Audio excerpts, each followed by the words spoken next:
d'Europe Écologie Les Verts, donc patron du parti. 27 morts dans une tentative de traversée clandestine de la Manche mercredi. C'est le pire naufrage depuis la montée en puissance du phénomène dit des small boats, les petits bateaux qui tentent de traverser, de rallier le Royaume-Uni. Qui est responsable de ce drame selon vous ?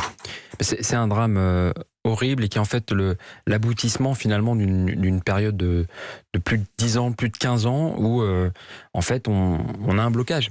On a la France, les forces de l'ordre qui finalement servent de garde-frontière pour l'Angleterre, pour le Royaume-Uni.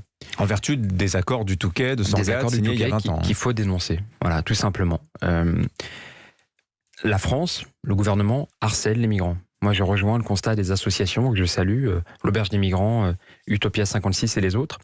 Il y a cette idée, très répandue à droite, on va le dire, que harceler les migrants et ne pas leur permettre de s'installer, ça serait lutter contre l'immigration. Ça ne marche pas. On parle de personnes qui sont dans la détresse la plus absolue, qui quittent leur pays bien souvent pour aller dans le pays voisin, et une fraction arrive en Europe, et ceux-là veulent aller en Angleterre.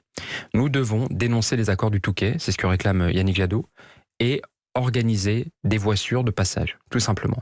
La situation, l'idée de dire qu'on va harceler, imaginez quand même, qu'est-ce que ça dit de notre société quand le gouvernement donne l'ordre aux forces de l'ordre de harceler les migrants, d'empêcher les associations de leur donner à manger, donne l'ordre à nos forces de l'ordre, les gardiens de la paix, de mettre des coups de couteau dans les tentes pour éviter que ces personnes puissent trouver refuge. Pouvez-vous préciser ce que vous entendez par voie sûre de passage ? Vous voulez dire qu'il faut une sorte de pont aérien, un pont maritime ? Un pont maritime, bien sûr. Automatiquement, on doit organiser l'accueil à travers l'Europe, et y compris avec nos désormais partenaires. Ils ne sont plus membres de l'Union européenne, mais le Royaume-Uni restera un partenaire. Si vous voulez, on va avoir un gros problème avec les Anglais. Vous avez lu ce que dit Boris Johnson hier ? Ce mythe que durcir les conditions d'accueil freinerait quoi que ce soit,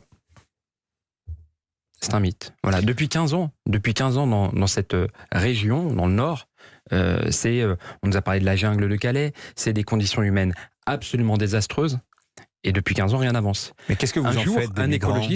Un écologiste, Damien Carême, a organisé l'accueil. Il était maire de Grande-Synthe, il a organisé l'accueil. Au début, la population était peut-être sceptique, et le fait d'organiser l'accueil a permis une relative amélioration de la situation, en lien avec Médecins sans frontières. Voilà ce que nous demandons.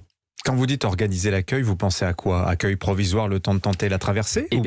Héberger les personnes qui prennent racine. Non, héberger les personnes, dénoncer cette folie de l'accord Dublin II, où finalement l'Angleterre se décharge sur nous et nous paye.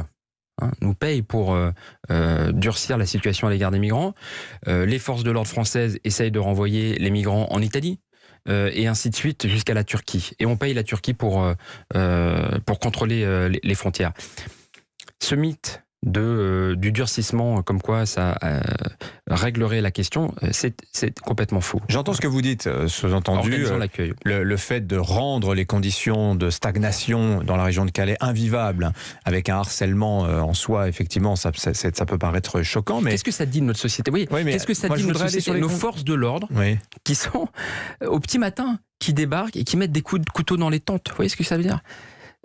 Oui, mais moi, il n'y a plus d'humanité. J'aimerais qu'on aille vers les solutions. Vous avez organiser l'accueil. Yannick Jadot le disait sur une autre crise. Qu'est-ce que vous voulez dire par organiser l'accueil ? Il faut construire des logements ? Oui, les 4000 personnes à la frontière avec la Pologne. Et on a l'impression que l'ensemble du continent est en crise. Donc Yannick Jadot disait, remettons en perspective un continent de 450 millions d'habitants. Montrons justement à la Pologne que l'Europe peut être utile et qu'on peut organiser l'accueil, répartir l'effort.